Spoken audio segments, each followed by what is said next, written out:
Hello, guys. I'm Lisa. And I'm Natasha. And we were wondering, are you free for coffee? Welcome, welcome. Hello, guys. Listen, it's another glorious Wednesday. It is. We decided that periodically we are going to discuss some hot topics, some things that are maybe sensitive in a little ways, or I don't want to say controversial, but they're in the news. But firstly, we just want to define them because a lot of times we talk about them, we hear it on the news, and we don't really even know what it is. So today's topic is redlining. So my son's a lawyer, you guys. I get to say that. So he gave me the legal description, which I'm going to read to you guys. It's a term that dates back to the Great Depression, New Deal era of the Roosevelt administration. So what happened, Roosevelt's administration created the Homeowners Loan Corporation to purchase and refinance mortgage loans to prevent families from entering default. So this was during the Depression. People were losing their homes. So this was actually like a precursor to the FHA. Right. Okay. So this administration, this organization. So in order to assess the risk of the loans, the HOLC, which is the Homeowners Loan Corporation, I don't believe that is still in existence, but this back then in the 30s, this was it. They conducted racialized appraisals of neighborhoods where it was granting loans. It created now infamous color-coded maps of metropolitan areas using green to signify areas with the least amount of risk and red for high-risk areas. African-American areas were summarily designated as red areas, and residents of Black neighborhoods were thus locked out of home ownership, which in America, home ownership is the bedrock for wealth. For wealth, absolutely. For generational wealth. Yes. Most people don't have stocks. They don't, do a lot of investing, but it's real estate. Yes. And if you own a home, you are living in your investment. Correct. And when you pass on, your kids have something and they don't have to start from scratch, from zero. Square one. Right. So that's the legal definition. That is what happened. So, back in the 30s, there was segregation. So it wasn't even that Black families could have been in these other neighborhoods. Correct. It would not have happened. So whole communities could not purchase homes because they could not acquire a loan. So unless you could pay cash, right, you couldn't have a home. Correct. Now, you could buy a car, which depreciates and is not an asset. Correct. Not at all. They would loan you money for a car, but not for a house. Right. So that's the definition. Now, is it legal? And no, it's not legal.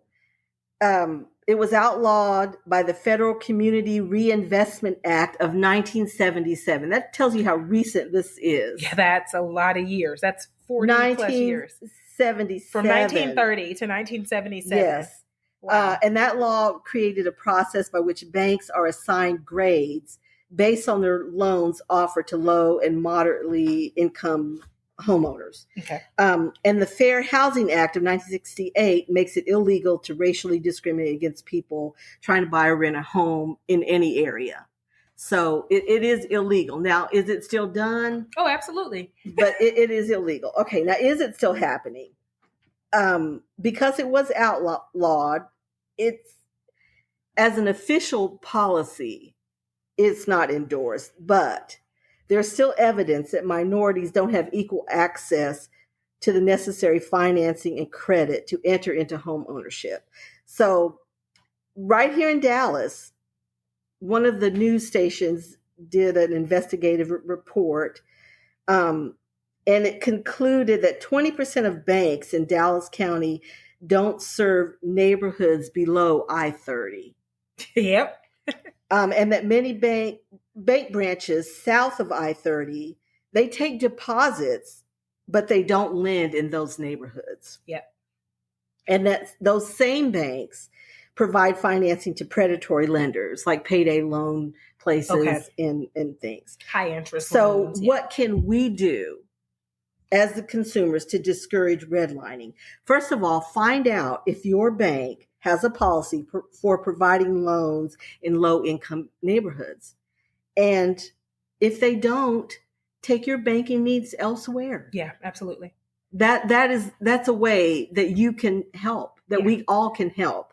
And ask, go right to the manager and ask them and find out. And there's so much online, you guys. You can find out online, because the reality is they don't expect us to read. So all businesses should be held accountable. Yes, they are. They're for profit. Yeah. So you speak with your money. And here's another one, because this is yet again, Lisa and I, we stumble into areas of our life where we're very different, even though we have a lot of things in common. Well, Lisa owns and I rent. And we were speaking before we started recording, because we always end up sitting down and having tea or coffee or something and chatting and catching up on life. And I told her, I read this funny meme that says the bank doesn't believe that I can afford a $700 mortgage. So they let me pay $1,300 a month in rent. And that's very true. Yes. So a very practical approach, if you're thinking, oh, my money, I've been there for years, I'm not going to ask. Well, two things that I can think of as a responsible renter. One thing is, do not shun renters in your neighborhood. When we moved into our neighborhood, mind you, we had to make 3 times the amount of rent. Now, the mortgage, we've looked up the mortgage in our area. So the average mortgage on the home in our area is $880, okay? To not put my business out there, I will tell you my rent is more than double that, okay? So we had to have 3 times the rent amount just to be able to lease this home. We had to put down first and last month's rent cash as a deposit. So when you move in and people kind of give you a side eye because you're renting, as a renter, I think, honey, I paid more to be here than you did. I literally paid more. When we moved in, we had, we have some white neighbors. We have neighbors of all colors, but we had white neighbors call the cops on us. So we're sweaty. When we moved, I was 6 months pregnant, and I'm pregnant and moving in. My husband's moving in, and she called the cops and said that there were people breaking into the house. Oh my goodness. So to add insult to injury, then we have other neighbors looking at us. The police are showing up. It's becoming a little bit of a volatile situation because we're hot and sweaty and tired and have a kid at daycare, and I'm 6 months pregnant, and I don't have time for this because I need to go pick up my kid, and now we can't leave. And so I will say, be kind to renters because you don't know what they faced. That's one thing. The other thing is, just like it's a little rude to ask someone, oh, honey, when are y'all going to have a baby? You don't know what they could be experiencing. It's a little rude to ask people, why don't you all just buy? You have no idea what they've experienced. Perhaps they want to buy. Perhaps that's my husband and I, we have a dream to buy a home. We just have not been able to do it. And so. And then a lot of times you don't know where you're going to be. True. Because we have been in that position. You just don't know where you want or where you want to be. Right. Or where, so in terms of life and finances, so and there's lots of things, contributing factors. Yes. And these are things to educate your children on. Yes. These are things to educate your children on. Yes, absolutely. So, and helping them understand why to systematically deny people for whatever it is, whether it's healthcare, mental health care, the dentist, purchasing a car at a lower interest rate, no matter what it is, we want to teach the upcoming generations why this matters and why it happened, how it happened, how it began. Yes. And what that means. There is a court case. It was an African American lady who sent her son to school in a different district because she had looked up. Yes, I do remember. She looked up everything, pertaining to where she lived. And she was blocked from renting in the other district. She thought she found somewhere to rent.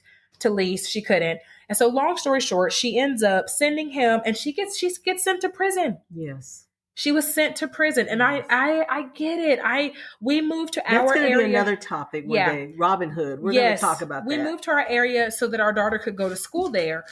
But as a result, we pay more than any of our neighbors just so that she could go to school there. And she is not even school age yet. We literally moved knowing, oh man, with the housing market, with everyone buying up, we better go ahead and move. So, those are just two practical ones. Be not so fast to judge because you don't know their background. And also just helping people around you understand why redlining matters. It matters today. It still matters. Very, very and much that so. home ownership, while everyone can't do it or doesn't want to do it now, it's important that people understand it. Yes. And why it's important and how it can be the foundation for your finances. Yes, absolutely. So that's an important thing. Yes. Now, the other thing we want to talk to y'all about was the Whitney Plantation, which is in Louisiana. It's in between New Orleans and Baton Rouge. As far as I know, they are the only plantation that offers an exclusive focus on the lives of the enslaved people who work the sugarcane fields. It's the first of its kind, for sure, in the state of Louisiana and maybe in the country. In the US, yeah. The plantation and the museum helped pioneer programming for other antebellum estates. So the antebellum homes and plantations in the South, it's kind of a controversial thing.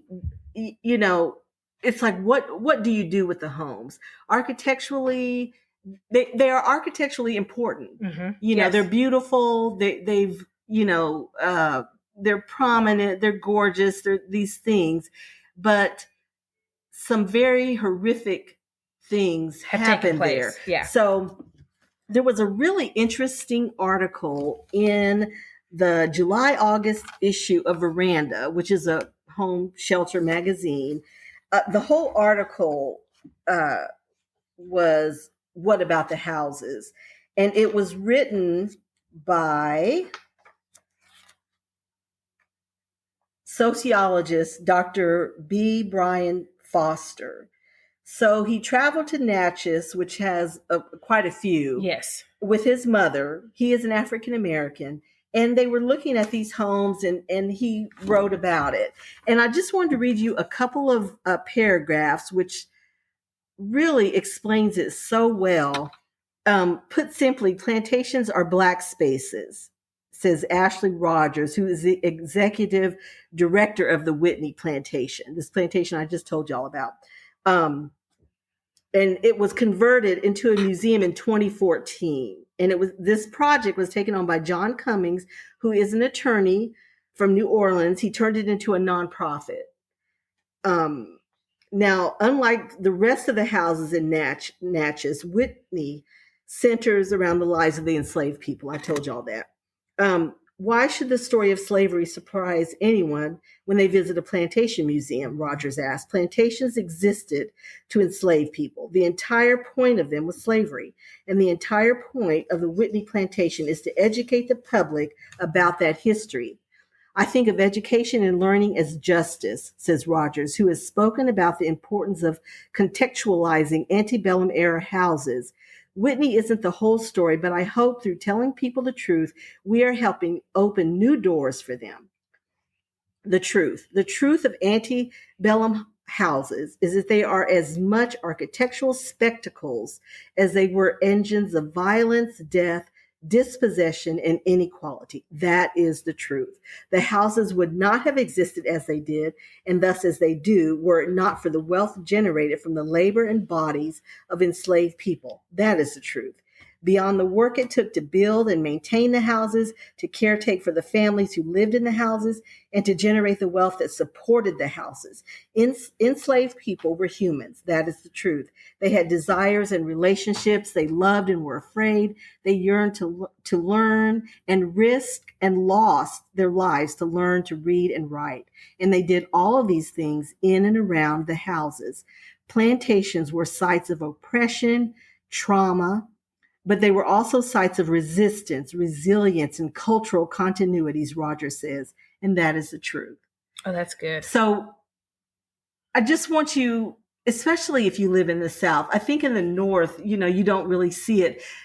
I often liken it to a Holocaust museum. Absolutely. Yeah. But a lot of these plantations, unlike a Holocaust museum, you're not getting married at Auschwitz. No. You're not having garden parties at Auschwitz. No. But a lot of these plantations that's are wedding venues. Yes. They are, people have their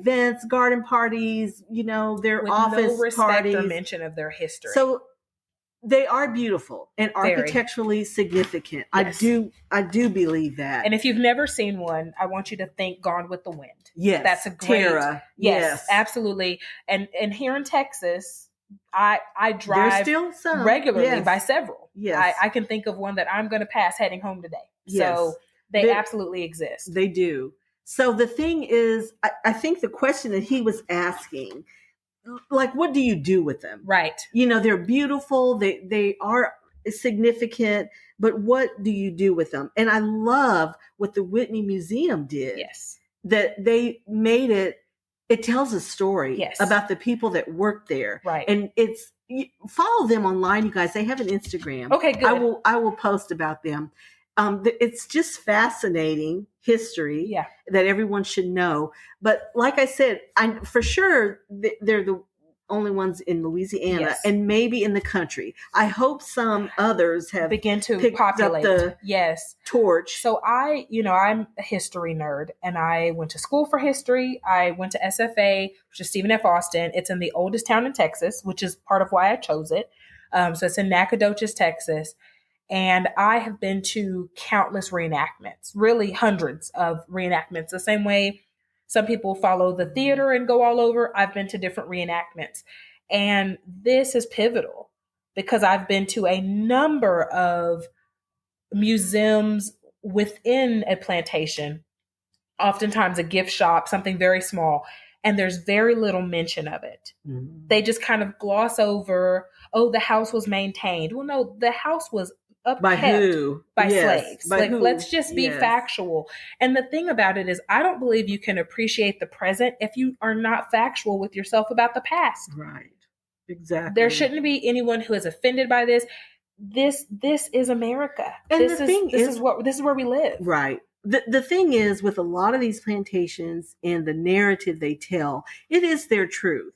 Absolutely. It is their truth, because Aunt Becky was sitting in the plantation drinking Sealabub and having cotillions, and that did happen.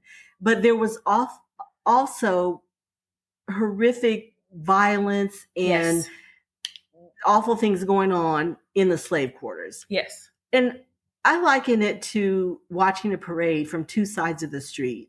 You're on the north side, I'm on the south side. Right. You will see things that I cannot see. Absolutely. And just from where I am. Yes.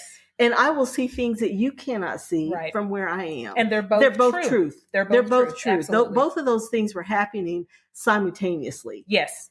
So a lot of plantations tell the one truth while glossing over or just omitting entirely the second truth. Typically it's omission. Yes. Yeah.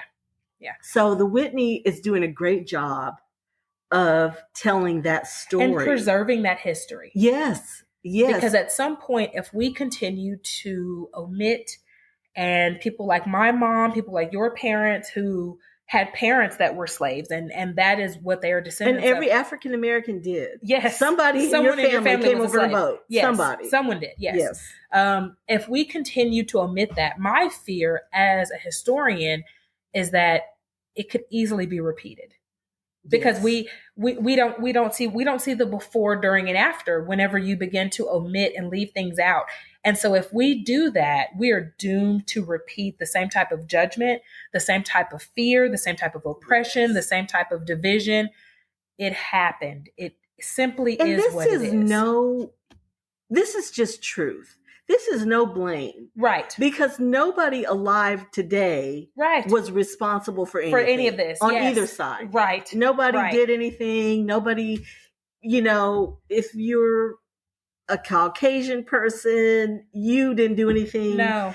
even if your family did, you didn't. You didn't. We know that. Absolutely. Right. And African American, we weren't there. You're right. We didn't experience that. But the truth is that these practices rooted in slavery still affect us. Yes. And that's the and they affect how conversation. Yes. That's the conversation. Just like redlining, where because that practice happened and went on for many years. Yes. You guys heard the 1977. That is recent history. Yes. History. So until very recently, it was happening. And that is also why sometimes when you speak to someone of color, you don't hear about a house passed down in their family ever. It's not possible. I have a friend, we actually may need to have her. She's just really cool, but she lives in her great grandmother's house. That's where her and her husband live. And that was their gift. That was their wedding gift. Like, hey, there's this house. We've maintained the taxes. You can fix it up. You can do whatever. Well, she was propositioned to sell the house and the land that it's on. She sold half the land. That afforded them to buy a new house cash. Do you see what I'm saying? Yes. And we were having this talk and she said, your trajectory is different. It's different. And she was like, but Natasha, you could never do that. I said, nope, couldn't, because that's not something that I could do. My oldest living uncle was a slave. Still has scars, still have marks. None of that stuff disappears because it's 2021. And my mom is one of 19. So the older siblings were born under slavery. Mm. And my mom is, even though she's in her 70s, she's one of the younger siblings and they were not. And just the difference in their lives, watching that growing up, it's important because sometimes we look at people and we tell ourselves the lie. There's a big lie. And people say, well, they have the same 24 hours in a day that I do.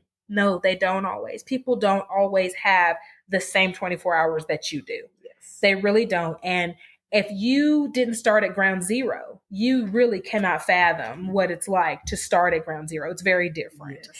So, yes, that is, and that's my history too. My mother's grandfather was white.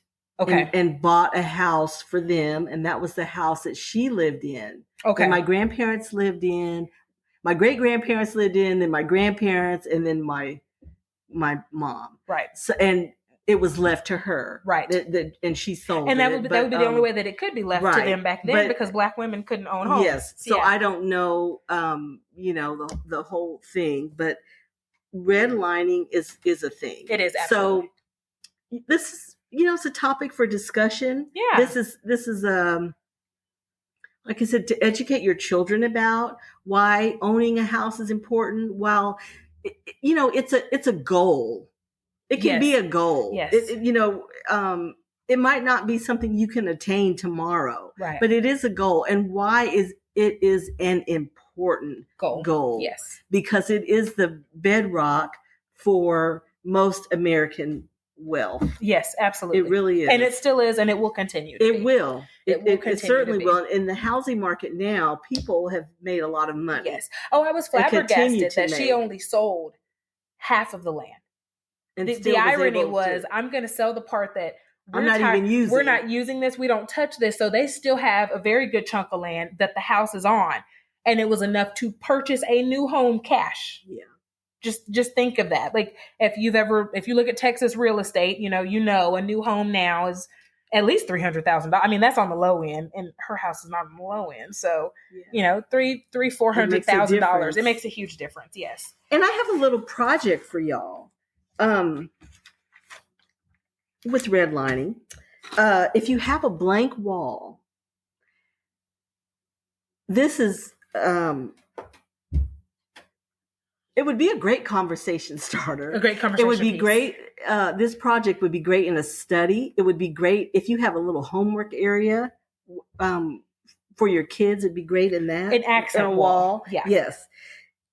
You can get online. There are the actual maps of redlining from your state, your city, usually all over the country, really. So just get on there and find what you want. And you can print them out on cardstock. And you can just go to the dollar store frame and get dollar frames. I would do black, very simple frames. Mm-hmm. They're very graphic. The Yes. maps are very graphic. Some of them are black and white, and the red, shows up. And then some of them are kind of multicolored, but it's still, you see the red line. It's actually, very vivid. It exists. Yes. Yes. Very graphic and literal. The red line is literal. It was a red line around a certain area, but you can print them up on 8x10 cardstock, get your 8x10 frames and frame them and do them in a grid formation. And I like to work in threes. Yeah. So I would probably do at least 9 or 12 would be awesome. You could do 4, like do 12 and 16. But it's very graphic, really stunning, great history lesson for your kids. Yes.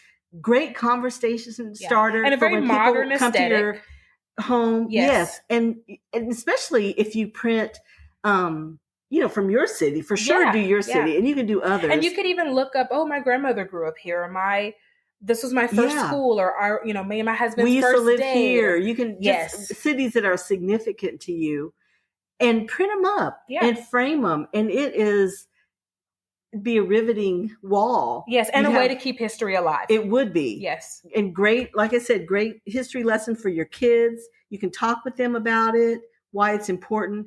Great conversation starter. Absolutely. When people come into your home, it's a great thing. And if they're already in your home, they feel welcome around you. And this is how you keep history alive, because they may not take it from Lisa or myself, but they'll take it from you because they already have that relationship with you. And it gets a conversation started.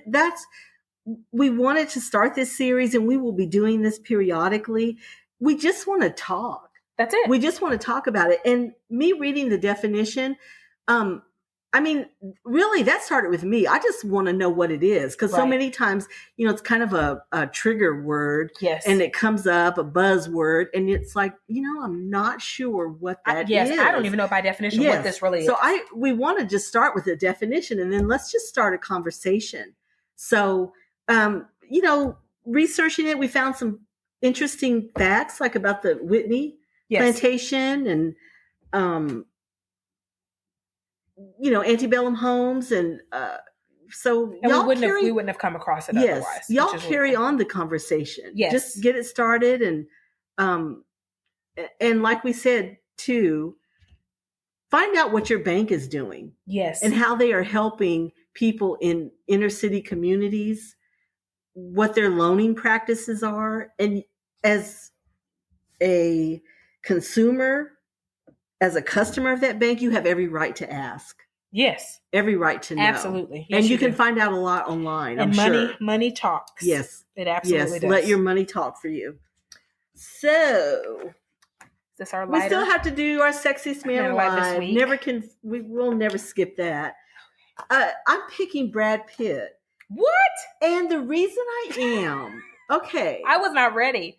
Because the whole redlining and the Whitney plantation, Brad and Angelina, who have since divorced and kind of had a contentious divorce, it seems like, they lived in New Orleans. And after Katrina, you're right. He did invest in building homes. Homes for people that were underserved. Okay. And that was a good that's one. Shout out to Brad. Yes. I am gonna totally agree there. Yeah. So it's not, and I think he's a cutie. He is a cutie. I mean, he's probably overrated, or not my real type. Not your type, But I loved him as a vampire. Now that's that's my thing. So I loved him as a vampire. Yeah. But I love his heart. Okay. I think I just love his and around housing. Okay. Since this is our housing issue. Okay. I'm gonna change our housing episode. That's why I picked Brad. I'm gonna change my person then, because if I'm gonna stay on theme, but I don't know if I've already done them. I'm gonna do Matthew McConaughey. Have I already done him? I don't think you have. No. Oh, I love me some Matthew McConaughey. Now, how is he in our theme? So how Matthew McConaughey is in our theme. He recently in the last 2 years, because it's been a little bit. I think it was pre-COVID. He had an interaction with a Black gentleman, and he realized that he needed to check himself. in his privilege. And so he actually sat down and did an interview and just stated how, he's tapped into Black culture and it's made him who he is today and made him a fortune. But he realized that it was one of those walk on the other side of the sidewalk type of moments. So he sat down, talked to himself, talked to his wife, talked to his kids, and had this really open dialogue about how he will never know what it is like to be Black in America. Like, even though he's like, I can enjoy all of these elements, and most of us do, I don't know what it's like to walk a mile in your shoes. And it got a lot of buzz. And there were just, there's the comments that you think, oh my God, these people have nothing better to do. But there were also comments where people realized like, wow, I didn't even realize I had this bias, or I didn't realize I kind of switch what side my purse is on when I'm in certain neighborhoods. And so, he's just a feel good, down home to earth, Texas kind of personality. And it was a big one for him to say. Yeah. It was a big one. So I love the conversation. I do too. That's what it's all about. It's about having conversations. That's how we change, how we grow, how we compromise. Yeah. And I don't know who you are, where you live, but if you are living and breathing, and I guess you are if you're listening to us, there's compromise in your life. Yes. Everything is not all about you, boo. No. And it doesn't all go your way. Yeah. So we have got to learn to communicate and compromise. And to compromise, yeah. And I may post a link to it if I can find it, because as a fan. That's awesome. As someone who's a fan, and have been a fan forever. Like, he's a rom-com guy. He could have been in our rom-com episode. He could have been. Yeah. And so just as someone who really loved him as a person, but I know the person he described looked like my husband. I'm Black, but I'm half Black. My dad is white, blonde hair, blue eyes. My mom is Black, chocolate, short lady, natural hair. I am what my husband says, I'm the likable Black. And he's right. But when someone sees my husband, 6'2", this huge Black guy, very deep voice, people are oftentimes kind of clutching their pearls. He's friendlier than me. I'm really the one you should be worried about. But, it's all about the appearance. Perception. It's the perception. Mm-hmm. And so he checked his bias. He checked his perception. He did it in a public way. He knew he was wrong. Had the conversation. He had the conversation, and it helped people. Yes. So, that's awesome. But he's just sexy anyway. He is. I just want him to whisper, all right, in my ear at night. Like, he's just sexy anyway. When you have a good heart. Yes. Wow, that's the whole package. I love that. Girl, Matthew McConaughey made me want to buy a Lincoln. You remember when he did the Lincoln commercial? And I was like, I've never He does have a really sexy voice. He does. Really sexy voice. He does. He could just be an anesthesiologist and just talk you right on down to sleep with that voice.